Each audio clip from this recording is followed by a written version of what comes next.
lokal nga panguluhan nagpatawag sang konsultasyon para sa PPP project. Pila ka mga market vendors ang nagpalabuot sang ila sentimento angot sa proyekto. Kag spay and neuter program sang lokal nga panguluhan ginpalabuot sa dog pound and animal shelter. Mga rescue dogs amat-amat na nga ginaadoptar. Masobra isa kagatos ka mga market vendors gikan sa Iloilo Terminal Market kag Central Market ang nagtambong sa consultation and forum para sa PPP project o kon public-private partnership nga ginaduso sang syudad. Diri ginpaathag sa mga vendors ang bentaha sang proyekto kung makaayo ang duha ka merkado. Ginpahibaluman sa mga vendors ang posibilidad sang pag-uswag kung madayon ang PPP project. Ang business expansion magkakatabo na lokal naton nga mga liboring nga mga businesses mag-expand na.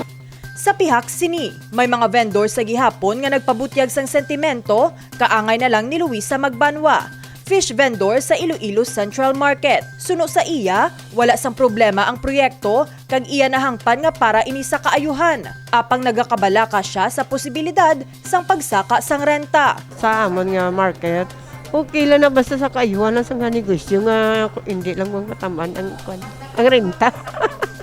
Kay budlay nagakuan pigado nga dahil subong.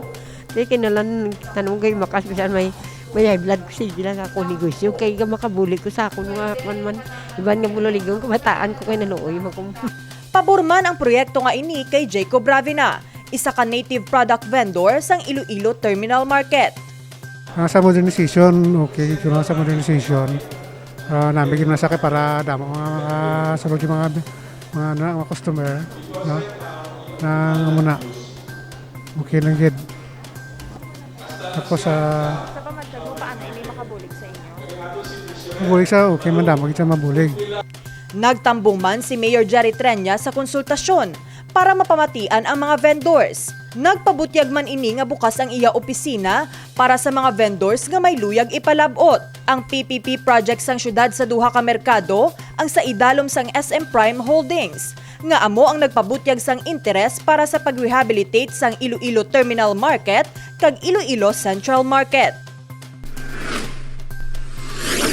Padayon ang pagpatigayon sang spay and neuter program sang Iloilo City Office of the Veterinarian sa mga impounded nga ido sa Iloilo City Dog Pound and Animal Shelter. Nahibaluan nga madugay na nasugudan ang ini nga programa apang napabaskog pagid sa buligman ni Mayor Jerry Treñas. Ang ini nga lihok sang Iloilo City Government ang isa sa mga pamaagi agud matap na ang nagadamo nga layaw nga mga ido sa syudad.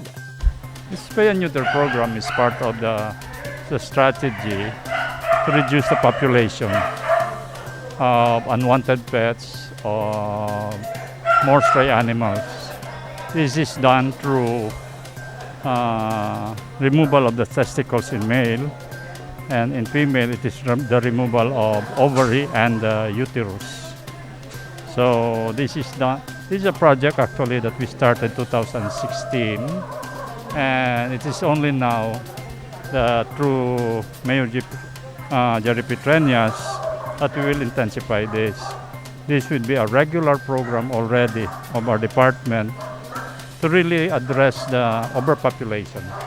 It's a long-term solution, but it is really needed as part of a rabies control program. Ang spay and neuter ang makabulig man sa mga ido nga mapahilayo sa balatian. Ang mga impounded dogs ang nagaagi sa assessment kag proseso bag-o ginapa-adopt. Ginapaagi sa spay and neuter kung kinahanglanon. Ginabakunahan sang anti-rabies. Kag ginahatagan sang nagakaigo nga bulong o kun bitamina. Ginasigurado man nga ara na sa maayo nga kondisyon ang mga kasapatan antes i-release. We make sure nga ma-neuter sila kag ma-spay and mahatag sila sang rabies shots nila para at least ma-prepare sila for adoption.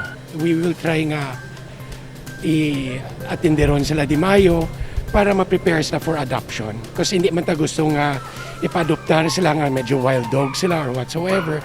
So gina-screen nato ng ido diri for the meantime, and then we try to dalawang tabulong o whatever nga bulong nga mahatag ta sa ila, no, para healthy man ang puppies nga mahatag sa tao or ang adult dogs man sa ma-adoptar sa ila.